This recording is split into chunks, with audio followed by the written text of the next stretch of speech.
نخش في الجد والموجز عشان خير الكلام قليله. العلم الأحمر، خط أحمر وفيه مفتاح الحياة، ده هيحل محل علم مصر. ليه؟ ده علم الماسونية العالمية. مصر بين شقي رحى، بين الكيد الأرضي الإبليسي إن يخش الماسون العاصمة الإدارية كإدارة لمصر وحكومة لمصر، تقول لهم انتوا مش مصريين، يقول لك لا احنا اشترينا الجنسية. ما هو السيسي فتح باب الشراء، فهيشتروا الجنسية، هيجوا معاهم أموال العالم وذهب العالم، والتصفية للمحلات، التصفية للمصانع والشركات اللي حصلت في مصر. هيعملوا هم تجديد بقى، إحلال مصانع جديدة ومعاهم رؤوس الأموال وتصف رجال أعمال في مصر، فهم هيبقوا رجال أعمال الحقيقيين.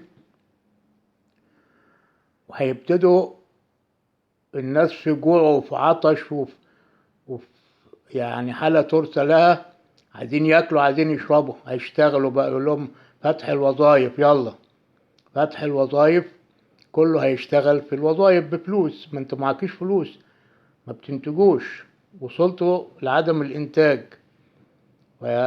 هتجيبوا فلوس منين؟ من المصانع اللي هيعملها الماسون اللي هيخشوا يديروا من العاصمة الإدارية.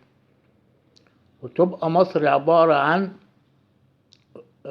ملوك العالم، الأغنياء العالم يخشوا يضخوا مشاريع بفلوسهم تلهي الشعب، لأن هيلاقي الشعب هيلاقي في إيه؟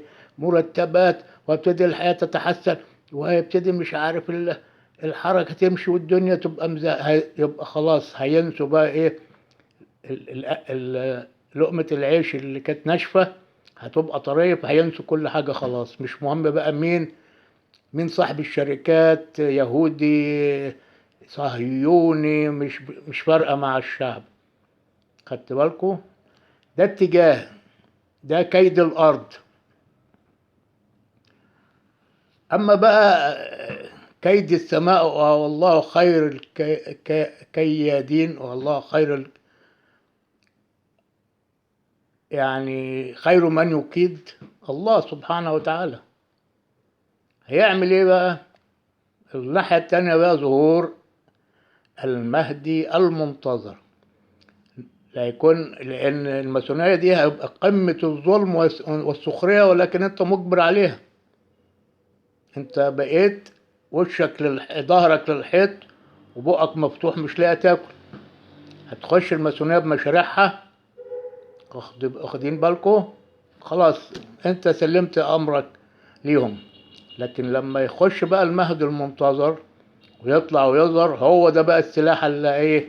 هينظف هيقش. هو ده اللهم اجعله الولد الذي يقش جميع ورق الكوتشينة.